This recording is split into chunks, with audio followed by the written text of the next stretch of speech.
আসসালামু আলাইকুম। আজ হচ্ছে আপনার 22শে জুন। আজকে আমরা এসেছি আপনার আমিনবাজারের পরে ভাঙা ব্রিজের পাশে মোগরাকান্দা এলাকা বলে এটাকে। এটা ভিডিওর সাথে গুগল লোকেশনটা অ্যাটাচ করে দেওয়া হবে। এবং এটা হচ্ছে এই যে ভাঙা ব্রিজে যে আপনার কি বলে এটা ইলেকট্রিসিটি যে পাওয়ার গ্রিডটা দেখা যাচ্ছে, এটার পাশেই হচ্ছে ওই যে আমরা আঙ্গুল বরাবর ওটা হচ্ছে ভাঙা ব্রিজ, যেটা এখন নতুন একটা ব্রিজ হয়েছে। আর এর বাম দিকে হচ্ছে ওই যে একটাই ওটা কি যেন একটু টাওয়ার বলে আর কি। এবং তার বাম পাশে হচ্ছে ওরিয়েন্টাল হাউজিং, যেটা ওরিয়েন্টাল হাউজিং বলে আমরা চিনি নাম করা, ওদের একটা হাউজিং প্রজেক্ট। তা হাউজিং প্রজেক্টের ঠিক হাতের বাম পাশে যদি আমি ঢুকি, হাতের বাম পাশে হচ্ছে এই যে এখানে জমিটার লোকেশন আমি এখন দেখাবো। জমিটা কোন জায়গার জন্য?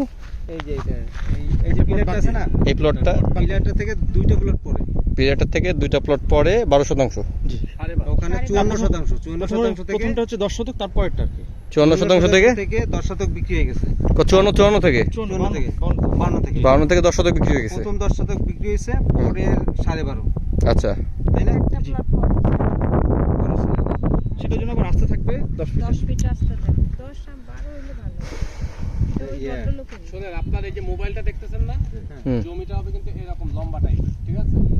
50 ফিট ব্যাপারটা বুঝছেন? আচ্ছা, তার সামনের অংশ মনে করেন বিক্রি হয়ে গেছে। আচ্ছা, এখন আপনাকে দিবে তার পিছন থেকে, হুম, পাশ থেকে উনি একটা 10 ফিটের রাস্তা ওনার জায়গা থেকে উনি আপনাকে দিবে।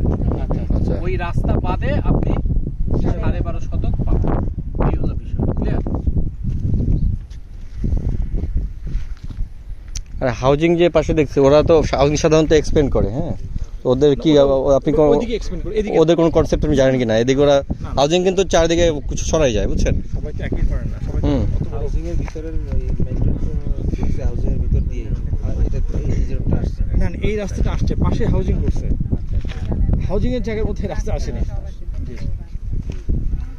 এটা হচ্ছে মিজান সাহেবের, আপনি মিজান টাওয়ার নাম শুনছেন? হ্যাঁ। মিজান সাহেব, ওই যে চলেন। ওই যে ওটা হ্যাঁ হ্যাঁ।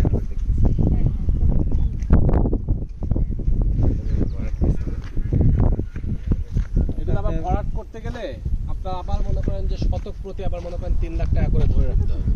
হুম হুম তো সেটা হচ্ছে একটা বিষয়, এগুলো আপনারা ভাবেন। হুম হুম। আমাকে সীমানা চিহ্নিত করে দিবে। সীমানা চিহ্নটা কীভাবে হবে ওই শুকনো মৌসুমে? তা তো অবশ্যই। হুম, আর এখন তো পানির এখন ভিতরে পানির ভিতরে মানে ডিমার্কেশন আপনি করতে পারবেন না। শুকনো মৌসুমে কি এটি শুকিয়ে যায়? জি। শুকায় যায় না? হ্যাঁ, সেটা একদম শুকনা বললাম না আমি, এখন কিন্তু পানি। তাছাড়া ঠিক আছে, ওটা ধরে নিলাম যে এখন নিয়ে আর কি, সেটা সমস্যা না। ওই যে বলছিলাম যে জমি কিন্তু হ্যাঁ হ্যাঁ, ইটস ট্রু। সেখানে নৌকা করে যাওয়া লাগবে। হ্যাঁ, 40 ফিটের ওইদিকে বসে ইভেন 40 ফিট যেটা আপনার এসপিবিএন পুরোটাই পানি, পুরোটাই চোখের সামনে দেখে পুরোটাই পানি, পুরোটাই পানি। এই যে এরকমই ঠিক এরকমই বিল ছিল। সেই জায়গাটা কি অবস্থা? আমার 60,000 টাকা করে কিনছে। হ্যাঁ, এটা রাস্তার পাশে, ঠিক আছে, কিন্তু আমাদের কনসার্ন হচ্ছে এই যে হাউজিং কোম্পানি, এটা হলো একটা কনসার্ন। একটা বিষয় হলো কি, হ্যাঁ। যখন মনে করেন যে আপনার হাউজিং যখন কোনো জায়গা নিয়ে নেয়, ঠিক হ্যাঁ, আছে, হ্যাঁ। তখন সেই জায়গাটার ডিমান্ডটা বেড়ে যায়। যেমন আমাদেরটা হাউজিং না নিলে 60,000 টাকার জমি মানে কখন এটা 1 কোটি টাকা হতো না। তখন হাউজিং রাস্তা সবকিছু ওরা আচ্ছা, আমি একটা আসলে দেখাই। আপনার দেখা যাবে যে 25%। আচ্ছা, পাশে হচ্ছে ইটভাটা। এই রাস্তাটা মূলত বলা হচ্ছে যে ইটভাটার রাস্তা, এবং আমরা যে হাউজিং কোম্পানির কথা বলছি, যেহেতু আমাদের টাকা আমরা সিকিউর একটা বিষয়, তা হাউজিং তো অনেক সময় এক্সপেন্ড করে, ম্যাক্সিমাম টাইমেই করে। তা হাউজিং আসলে জমির মালিকের বেগাদায় পড়ে যায়, তো আমরা এরকম কিছু পড়বো কিনা জানি না। তো ভাই যেটা বললেন যে এটা রাস্তাটা আগে থেকে তৈরি করা ছিল, আর পরে হাউজিং আসছে, এবং হাউজিংটা ওরিয়েন্টাল ডেভেলপমেন্ট বা ওরিয়েন্টাল, ওরা আসলে অ্যাপার্টমেন্ট নিয়ে কাজ করে। ল্যান্ড প্রজেক্ট কবে দেখছি আমি জানি না। ওদের হেড অফিস ছিল আপনার ধানমন্ডি 4 নম্বর, যতটুকু আমার মনে পড়ে। এটা হচ্ছে আপনার ল্যাবেট হসপিটাল অপোজিটে।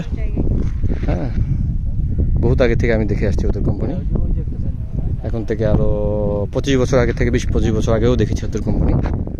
তো এই হলো বিষয়। মানে যে বাড়ি